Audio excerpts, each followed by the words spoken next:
All right, let's dive right into this explainer. Today, we're exploring a deeply personal and honestly pretty transformative story drawn straight from the autobiography Wings of Fire. We're going to humanize a truly legendary figure, Dr. APJ Abdul Kalam. Now, most of us know him as a celebrated defense scientist, or, as a former president of India. But today, we're going to trace his journey all the way back from a humble island town to the absolute pinnacle of aeronautical engineering. We'll be exploring the roots, the incredible mentors, and those early sparks of curiosity that built the foundation of just a really remarkable mind.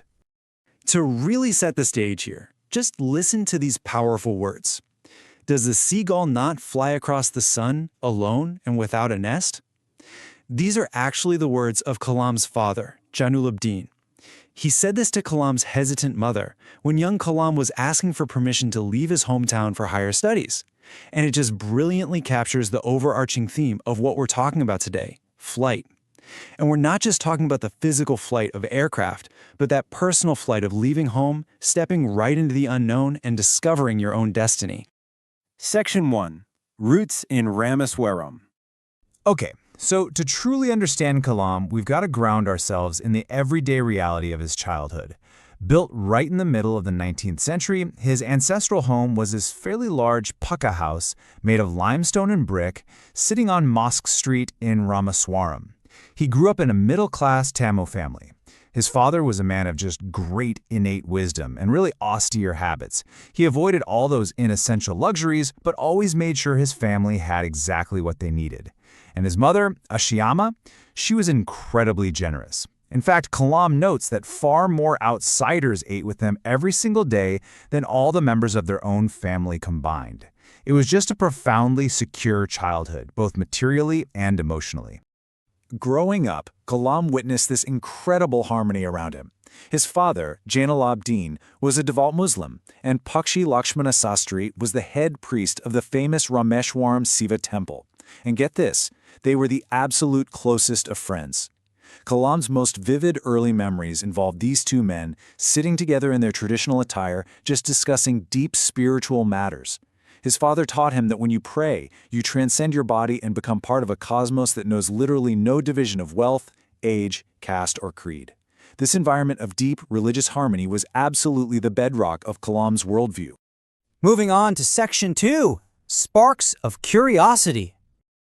So, for a long time, Ramaswaram was this isolated, peaceful little bubble. But eventually, the Second World War reached their shores in 1939. Now, the town didn't actually see combat, but the state of emergency disrupted their daily lives in a very specific way. The train halt at Ramaswaram Station was totally suspended. This meant that the daily newspapers, which people were really desperate for to track the war and independence movements, well, they couldn't just be unloaded anymore. They literally had to be bundled up and chucked out of moving trains. And this wartime disruption actually sparked Kalam's very first foray into the working world. He started collecting tamarind seeds, since they suddenly had huge market demand, and sold them for the princely sum of 1 anna a day. But more importantly, his cousin Samshuddin needed a helping hand to catch those newspaper bundles being thrown from the moving trains. Kalam stepped up and he earned his very first wages. Talk about a moment that instills a lifelong sense of pride, right? And finally, there were his long evening walks with his brother-in-law, Amma Jalaluddin.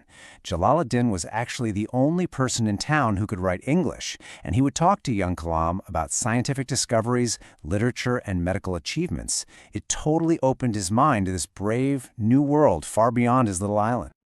But the outside world wasn't always so harmonious.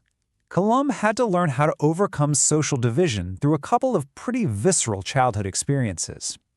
One time, a new teacher saw Kalam, a Muslim boy wearing a traditional cap, sitting right in the front row next to the Hindu priest's son.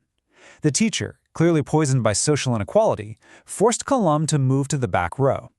Well, when the priest, Lakshmana Sastri, found out, he summoned that teacher and bluntly told him to either apologize or leave the island entirely. He effectively reformed the guy on the spot. Later on, Kalam's science teacher, who was an Orthodox Brahmin, invited Kalam over for a meal. The teacher's conservative wife absolutely refused to serve a Muslim boy in her kitchen. So what did the teacher do? He calmly served Kalam himself and sat right beside him to eat. By the next week, the wife herself actually served Kalam in her kitchen. These early lessons taught him a huge truth. Changing systems requires confronting problems with deep patience and conviction. Section 3. The Power of Mentors. So, when Kalam finally left Rameshwaram for Schwartz High School in Ramanathapuram, he was just fiercely homesick. But then he met a teacher, Reverend Ayadurai Solomon, who completely transformed his mindset. Reverend Solomon taught him this incredibly practical philosophy for mastering destiny. He basically said that to succeed in life, you've got to master 3 mighty forces: desire, belief, and expectation. You have to desire it intensely and be absolutely 100% certain it will happen. For Kalam, who had literally spent his childhood watching seagulls and longing to soar into the skies, this philosophy was the ultimate fuel. It gave a provincial boy the self-esteem to believe that, yeah, he could truly fly. And finally, Section 4, Taking Flight. You can literally trace Kalam's academic journey like a flight path. Starting from Rameshwaram Elementary in the 1930s, he makes his way to the district headquarters for Schwartz High School in the 40s. Then, by 1950, he makes this massive leap to St. Joseph's College in Trichy for his Bachelor of Science. And finally, right in the mid-1950s, he lands at the Madras Institute of Technology, or MIT. At the time, this place was regarded as the absolute crown jewel of technical education in South India. He wasn't just an island boy anymore. He was stepping into the premier scientific arena. But getting to MIT required a pretty crucial pivot. Back at St. Joseph's, Kalam had been studying subatomic physics. And while he found this sort of spiritual beauty in the radioactive decay of substances, he realized right around graduation that physics just wasn't his true path. If he was going to realize his dream of actually flying, he needed engineering. When he first arrived at MIT, he saw these 2 decommissioned aircraft displayed right on campus. He'd sit near them long after all the other students had gone home, just admiring man's will to fly free. The choice became crystal clear. He moved away from the subatomic world and threw himself fully into the promise of flight and freedom through aeronautical engineering. However, there was a huge roadblock. Getting into MIT was incredibly expensive. We're talking a staggering 1,000 rupees back then. His father simply could not spare that kind of money. Kalam's dream was literally almost grounded before it even began. But then, his sister Zahara stepped in. She had such unwavering, incredible faith in his abilities that she actually mortgaged her own gold bangles and chain just to fund his admission. Deeply moved by that huge sacrifice, Kalam made a vow right then and there to release her bangles from mortgage with his own future earnings. That 1,000 rupees, it anchored his absolute determination to succeed. Failure was simply not an option anymore. Once at MIT, Kalam's raw passion collided with some serious elite academic rigor, mostly through 3 really distinct mentors. Professor Sponder taught him technical aerodynamics, always emphasizing that students have to make rational choices based on their inner feelings and passions. Then there was Professor Pendlai, who taught aerostructure design with immense intellectual integrity. He was the kind of guy who actually encouraged his students to freely disagree and debate right there in class. And finally, Professor Narasingha Rao, who taught theoretical aerodynamics. Kalam actually credits Rao's persistent advice on mathematical proofs with giving him this metaphorical surgical knife that he carried into aeronautical design reviews for the rest of his entire life.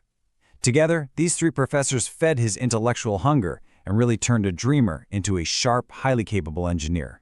Now, you might think all this high-level science would pull him away from his spiritual upbringing, right? Not at all. Kalam never saw science as something that took man away from God.